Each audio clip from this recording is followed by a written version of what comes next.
എല്ലാവർക്കും നമസ്കാരം. എല്ലാവരും സുഖമായിരിക്കുന്നു എന്ന് വിശ്വസിക്കുന്നു. ഇന്ന് നമ്മൾ ഉണ്ടാക്കാൻ പോകുന്നത് ഗരം മസാലയാണ്.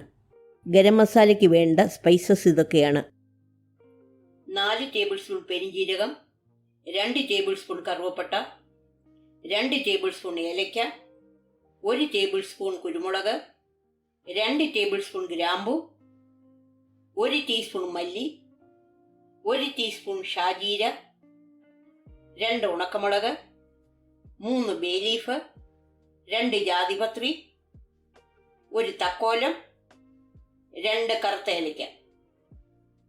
ഒരു പാനിൽ സ്പൈസസ് എല്ലാം കൂടിയിട്ട് ലോ ഫ്ലെയിമിൽ 5 മിനിറ്റ് ഇടവിടാതെ ഇളക്കി ഡ്രൈ റോസ്റ്റ് ചെയ്യുക.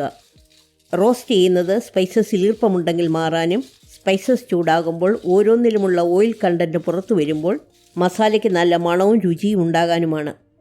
5 മിനിറ്റ് റോസ്റ്റ് ചെയ്ത ശേഷം ഗ്യാസ് ഓഫ് ചെയ്ത് തണുക്കാൻ വയ്ക്കുക. തണുത്ത് കഴിയുമ്പോൾ വെള്ളനനവില്ലാത്ത ഒരു മിക്സിയുടെ ജാറിലിട്ട് പൊടിക്കുക.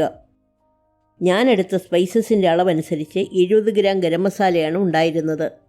നിങ്ങൾക്ക് കൂടുതൽ പൊടിച്ചു വയ്ക്കണമെങ്കിൽ ഓരോ സ്പൈസസിൻ്റെ അളവും അതനുസരിച്ച് കൂട്ടിയാൽ മതി. മസാലപ്പൊടി ഒരു എയർ ടൈറ്റ് കുപ്പിയിലിട്ട് സൂക്ഷിക്കാം. മസാല ഓരോ തവണ എടുക്കുമ്പോഴും നനവില്ലാത്ത സ്പൂൺ ഉപയോഗിക്കാൻ മറക്കരുത്.